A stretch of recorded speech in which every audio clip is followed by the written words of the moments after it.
माता की जय, भारत माता की जय, भारत माता की जय, नरेंद्र मोदी जिंदाबाद, जिंदाबाद, जिंदाबाद, भाजपा की चली चुनावी, भाजपा की चली चुनावी, भाजपा की चली चुनावी, भाजपा की चली चुनावी,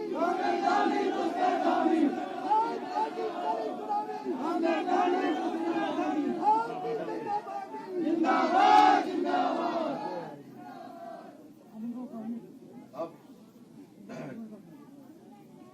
2 दिन ह्यू पड़ रही है। अब तक घाम आएगी ना, तो घाम आएगी तो तू आवाज कम किया रहे। बोले भारत माता की, ये बेटे कम हुए। भारत माता की, नरेंद्र मोदी जिंदाबाद, नरेंद्र मोदी जिंदाबाद, वाली बेटे ने बोला होगा बेटे। अब ये राम सिंह कैला जी को देख रहे थे ना अभी आप लोग, ये बहुत भावुक हो गए और बोलते बोलते इतने भावुक हो गए कि इनके आंसू गिर गए। और ये इसलिए भी गिर रहे हैं कि ये बहुत सच्चे इंसान हैं और मैंने विधानसभा में इनको देखा है अपने क्षेत्र के लिए जिस प्रकार से संघर्ष करते रहे हैं एक एक चीजों के लिए। और मैंने पिछले 6 महीने में इनको देखा कि एक एक गांव के लिए, एक एक क्षेत्र के लिए, कभी रोडों के लिए, कभी टावर के लिए, कभी नाली के लिए, कभी खड़ंजे के लिए, कभी स्कूल की बाउंड्री के लिए, कभी स्कूल की बिल्डिंग के लिए लगातार ये मेरे पास आते। तब मैंने देखा इनकी आंखों में, इनके मन में जो इस क्षेत्र के लिए दर्द है, पीड़ा है, वो यहाँ पर मुझे दिखाई दिया। तो एक बार आप सब लोग कहेंगे, मैं कहूंगा, दोनों हाथ उठाकर आप लोग कहेंगे, मैं कहूंगा राम सिंह कैला विजय हो, राम सिंह कैला विजय हो, राम सिंह कैला विजय हो। यहाँ पर उपस्थित हमारे इस क्षेत्र के प्रत्याशी, जिनको हमारे देश के प्रधानमंत्री नरेंद्र मोदी जी ने और हमारी भारतीय जनता पार्टी के, विश्व की सबसे बड़ी पार्टी के राष्ट्रीय अध्यक्ष नड्डा जी ने, केंद्रीय हाईकमान ने, जिनको ये निर्दलीय विधायक के रूप में इनके काम को देखते हुए इन्होंने भारतीय जनता पार्टी की सदस्यता ग्रहण करी और इनके काम को देखते हुए आप सबके बीच में पार्टी ने फिर से सेवा का अवसर प्रदान किया है। ऐसे हमारे प्रत्याशी भाई राम सिंह कैला जी हमारी भारतीय जनता पार्टी के बहुत वरिष्ठ नेता, और जब हम बड़े छोटे थे तब से हम उनको देख रहे हैं और बहुत सारे पदों पर रहे हैं, जिलाध्यक्ष के रूप में भी, अन्य रूप में भी। मैं पार्टी युवा मोर्चा का अध्यक्ष था, भारतीय जनता पार्टी नैनीताल के जिलाध्यक्ष होते थे और उत्तराखंड सरकार में आप कैबिनेट मंत्री भी रहे हैं। आदरणीय गोविंद सिंह बिष्ट, हमारे गोविंदा,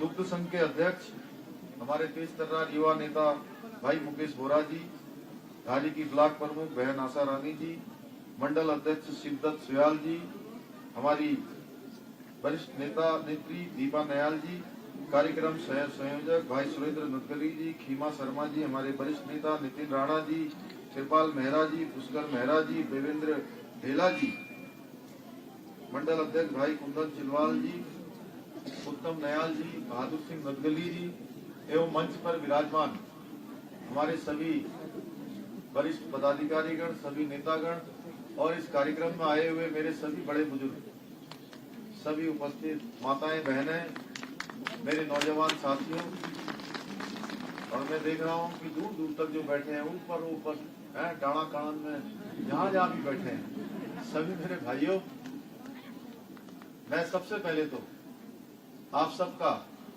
हृदय की गहराइयों से धन्यवाद करना चाहता हूं कि आप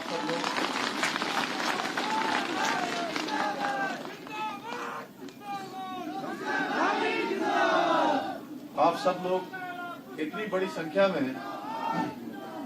संख्या में आप लोग यहाँ पर आए हैं और आपका हमारी माताओं बहनों का, अपने नौजवान साथियों का जोश, बड़े बुजुर्गों का आशीर्वाद, यहाँ पर मुझे तीनों चीजों का एक साथ संगम दिखाई दे रहा है।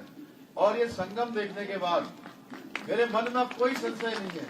मुझे विश्वास हो गया है कि आप सब लोगों ने तय कर लिया है इस क्षेत्र से कमल खिलाना है और भारी बहुमत से भाई राम सिंह कैड़ा को जिताना है, भारतीय जनता पार्टी को जिताना है।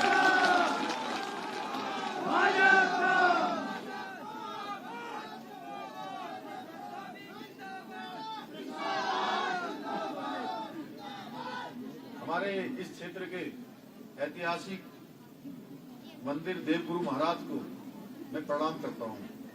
मैं नमन करता हूँ कि उनकी इस पवित्र धरती पर मुझे आने का सौभाग्य मिला है और आप सबसे निवेदन करने के लिए आया हूँ। आज जो चुनाव होने जा रहा है, अब चुनाव और उसकी तिथि के बीच में केवल 2 दिनों का समय बच गया है। आज का दिन मैं मानता हूँ कि अब पूरा हो गया है। कल और परसों का 2 दिन बचे हैं और 2 दिनों में हमारे बीच में, जैसा भाई राम सिंह कह रहे थे, बहुत सारे लोग आने वाले हैं। कोई शराब लेके आने वाला है, कोई झूठ का पुलिंदा लेकर आने वाला है, कोई तिकड़मबाजी लेकर आने वाला है, कोई गोलमोल बातें लेकर आने वाला है। अब हम सब लोगों को किसी तिकड़मबाजी में नहीं आना है, क्योंकि आज चुनाव 2 प्रकार के लोगों के बीच में हो रहा है। एक तरफ हमारे देश के प्रधानमंत्री नरेंद्र मोदी जी हैं, उनके नेतृत्व में लगातार काम हो रहा है।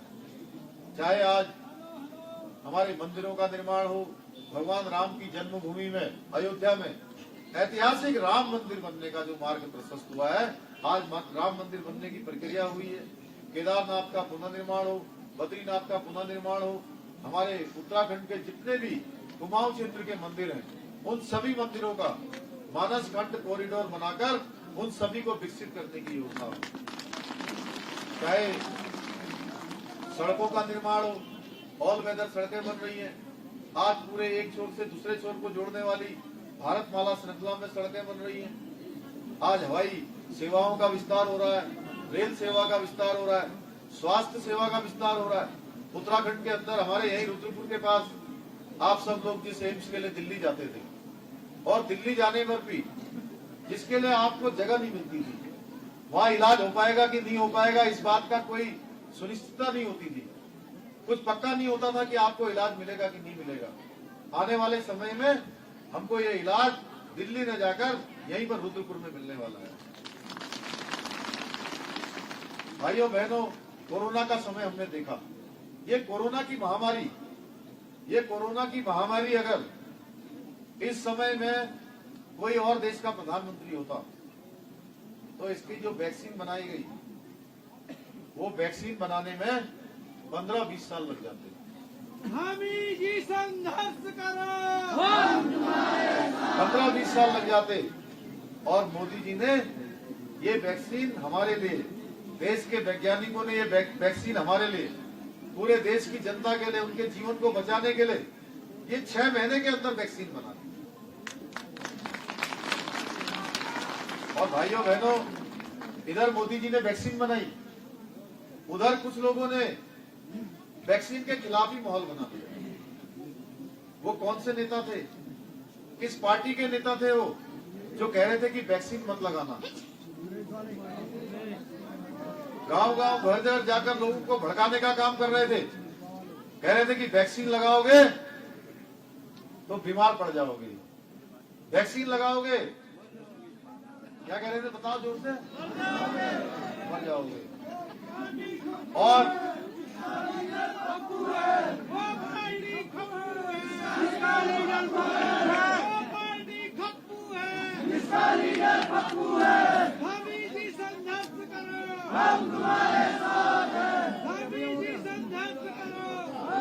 एक बात में नारे लगा लेना जब ये भाषण पूरा हो जाएगा, नहीं तो फिर मुझे रुकना पड़ रहा है और मुझे जाना भी है। मुझे आप लोगों को देखकर मुझे याद आ रही है बचपन की। मैं कनाली सिन्हा में पैदा हुआ, छोटा था, वहां भी ऐसे ही जब रैली होती थी तो ऐसे लोग इकट्ठे होते थे, बहुत जोश में रहते थे।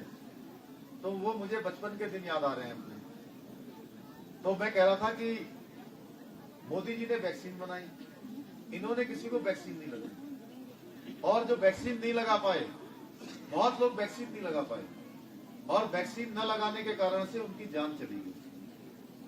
ये कोई सामान्य घटना नहीं है, ये मजाक की बात भी नहीं है। आखिर ऐसी पार्टी क्या इस काम के लिए दोषी नहीं है क्या भाइयों बहनों? क्या इनके दोष की सजा मिलनी चाहिए कि नहीं मिलनी चाहिए इनको? तो सजा कैसे दोगे? अब 14 तारीख को जब एक एक वोट आप कमल के फूल पर डालोगे, गिन गिन के वोट डालोगे, तो इनको सजा मिलती चली जाएगी। और 10 तारीख को एक फांसी के फंदे पर लटक जाएंगे, जिस दिन कमल ही कमल निकलेंगे। भाइयों बहनों, मोदी जी ने सबको फ्री में वैक्सीन दी। एक वैक्सीन की कीमत 1750 रुपए। एक बार वैक्सीन मुफ्त में लगाई जा रही है, दोबारा वैक्सीन मुफ्त में लगाई जा रही है, तीसरी बार भी बूस्टर डोज, 2 डोज के बाद, 2 बार वैक्सीन लगाने के बाद, 2 बार टीका लगाने के बाद तीसरी वैक्सीन भी अब मुफ्त में लगाई जा रही है। मोदी जी देश का इतना बड़ा काम कर रहे हैं। हिंदुस्तान के अंदर और दुनिया के अंदर आज सबसे बड़ा मेगा वैक्सीनेशन किसी देश में चल रहा है तो उस देश का नाम है हमारा देश हिंदुस्तान। और इस काम को करने वाले हैं हमारे नेता, हमारे देश के यशस्वी प्रधानमंत्री मोदी जी। कोई भूखा न रहे उसके लिए सबको राशन दे रहे हैं, घर घर राशन पहुंच रहा है, किसी की जान न जाए, भूखे पेट कोई न सोए। उज्ज्वला का गैस सिलेंडर दे रहे हैं, सबको शौचालय दे रहे हैं, आयुष्मान भारत योजना में 5 लाख रुपए तक का इलाज दे रहे हैं। भाइयों बहनों, हमारे फौजी भाइयों के लिए, सैनिकों के लिए, मैं भी एक सैनिक का बेटा हूं इसलिए मैं कह रहा हूं कि 1 रैंक और 1 पेंशन की सुविधा दे रहे हैं। हमारे सैनिकों का मनोबल बढ़ा रहे, सैनिकों के बीच में जाकर उनको आज सियाचिन ग्लेशियर में -डिग्री तापमान पर जो काम करने वाले हमारे सैनिक भाई हैं, उनके लिए अच्छे बूट देने का काम, उनके लिए अच्छा जैकेट देने का काम, अच्छे कपड़े देने का काम, उनके लिए अच्छे हथियार देने का काम, जो कई सालों से रुका हुआ था, उस काम को भी आज किसी ने सिरे से स्वीकृत करने का काम किया है। तो उसका नाम है भारत माँ के लाल नरेंद्र भाई मोदी ने किया है। भाइयों बहनों, इसी तरीके से बहुत सारे काम है, मैं उनको गिनाऊंगा तो बहुत लंबा हो जाएगा। इसके बाद मुझे आज कई सभाओं में जाना है। मैं आप सबके बीच में आज निवेदन करने के लिए आया हूँ। मुझे भी पिछले 6 माह से हमारे देश के प्रधानमंत्री जी ने, राष्ट्रीय अध्यक्ष नड्डा जी ने मुझे मुख्य सेवक के रूप में काम करने का दायित्व दिया और इन 6 महीनों में हमने 550 से भी ज्यादा फैसले लिए और केवल फैसले ही नहीं लिए, उन सभी के लिए शासनादेश जारी किए, सब पर धनराशि जारी की है। चाहे आंगनबाड़ी की बहनें हो, वो लंबे समय से संघर्ष कर रही थी कि हमारा मानदेय बढ़ना चाहिए, हमने उनका मानदेय बढ़ाया। आशा बहनें लंबे समय से संघर्ष कर रही थी, हमने आशा बहनों का मानदेय बढ़ाया, पीआरडी के जवानों का मानदेय बढ़ाया, उपनल के कर्मचारियों का मानदेय बढ़ाया, भोजन माताओं का मानदेय बढ़ाया, सरकारी कर्मचारियों का बढ़ाया, हमारे ग्राम प्रधान, उप प्रधान, बीडीसी मेंबर, जिला पंचायत, इन सभी का मानदेय बढ़ाया। उत्तराखंड के आंदोलनकारियों की पेंशन बढ़ाई, वृद्धावस्था पेंशन, विकलांग पेंशन, विधवा अवस्था पेंशन, इन तीनों ही पेंशनों को हमने 1200 से 1500 कर दिया। घर में रहने वाले 2 बुजुर्ग दंपतियों को, 2 बुजुर्ग दंपति थे और पेंशन एक को मिलती थी और दोनों में पेंशन को लेकर झगड़ा हो जाता था, झगड़ा होता था। हमने तय किया कि अब हम इनको झगड़ने नहीं देंगे, हमारे बुजुर्ग दोनों के दोनों प्रेम से रहने चाहिए और कम से कम बुढ़ापे में तो रहना ही चाहिए। तो हमारी सरकार ने तय किया कि अब हम दोनों को पेंशन देंगे। भाइयों बहनों, अभी हम इनको 1500 पेंशन दे रहे हैं। अब हमने जो दृष्टि पत्र, संकल्प पत्र जारी किया है, हमने कहा है कि हम उनको 3600 रुपए जो है पेंशन करेंगे चरणबद्ध तरीके से, क्रमबद्ध रूप से। इसी प्रकार से हमारी गरीब बहनों के लिए हम 1 साल में उनको सिलेंडर के दाम भी न चुकाने पड़े, उनका काम चलता रहे, 3 सिलेंडर साल में उनको बिल्कुल फ्री में देंगे, मुफ्त में। हमारी जो बहनें गर्भवती हो जाती हैं उसके बाद वो काम नहीं कर पाती। वो काम न कर पाए, अपना भरण पोषण करें प्रोत्साहन के रूप में, उन बहनों के लिए हम 40,000 रुपए की व्यवस्था करेंगे। हमारे नौजवानों के लिए, नौजवान भाइयों के लिए हमने जो बेरोजगार हैं उनके लिए 3,000 रुपए प्रति माह भत्ते की व्यवस्था भी हमारी सरकार करेगी। भाइयों बहनों, किसान सम्मान निधि में जो 6,000 रुपए अभी बैंक के खातों में आ रहे हैं, जिनके भी आ रहे हैं, हमने कहा है कि 2,000 रुपए हम अपनी तरफ से भी मुख्यमंत्री किसान सम्मान निधि भी देंगे। 24,000 पद जो हमारे खाली हैं उनको हम तत्काल भरेंगे, तुरंत उसमें भर्ती की प्रक्रिया प्रारंभ करेंगे और 50,000 उसके अलावा और पदों पर भी भर्ती की प्रक्रिया करेंगे। भाइयों बहनों, इस प्रकार से हमने बहुत सारे संकल्प, बहुत सारा विजन हमने जनता के लिए रखा हुआ है। इस सब को हमने साकार करना है। आज हमारे जितने धाम है, यहाँ पर कैंची धाम है, कैंची धाम को भी विकास 4 धाम की तर्ज पर उसका विकास किया जाएगा। उसके लिए पार्किंग से हमने उसकी व्यवस्था सुनिश्चित कर दी है। देवगुरु महाराज के मंदिर को और विकसित किया जाएगा। और इसके लिए जरूरत क्या है? मैंने कहा कि अब 2 प्रकार के लोगों के बीच में चुनाव होने जा रहा है। एक तरफ मोदी जी हैं, उन्होंने काम किया है, और मोदी जी के साथ आपका मैं भाई, आपका मैं बेटा, उनके साथ में नीचे से जो उनके निर्देशन में है, प्रदेश के अंदर हम ये काम कर रहे हैं। और ये काम हमने शुरू किए हैं, कुछ काम हमने भविष्य के लिए रखे हैं। अब ये काम कैसे होंगे? ये काम तब होंगे जैसे 2014 तक क्या था, देश के अंदर डबल ब्रेक की सरकार थी। डबल ब्रेक यानी कि सारे विकास के कामों को रोका हुआ था। सारी सड़क परियोजनाएं बंद थी, रेल परियोजनाएं बंद थी, स्वास्थ्य की सेवाएं बंद थी। और जब आपने मोदी जी को देश का प्रधानमंत्री बनाया तो एक ब्रेक टूटा, एक ब्रेक हटा। और 2017 में जब आपने यहाँ से प्रचंड बहुमत वाली भाजपा की सरकार बनाई तो तब दूसरा ब्रेक हटा, यानी कि डबल ब्रेक हट गए और डबल इंजन लग गया। डबल इंजन लग गया, पूरे प्रदेश का विकास तेज गति से हुआ। 1.5 लाख करोड़ से भी ज्यादा की योजनाओं की स्वीकृति हुई है। अब ये काम कैसे होंगे? पूरे इन कामों को कैसे धरातल पर उतारा जाएगा?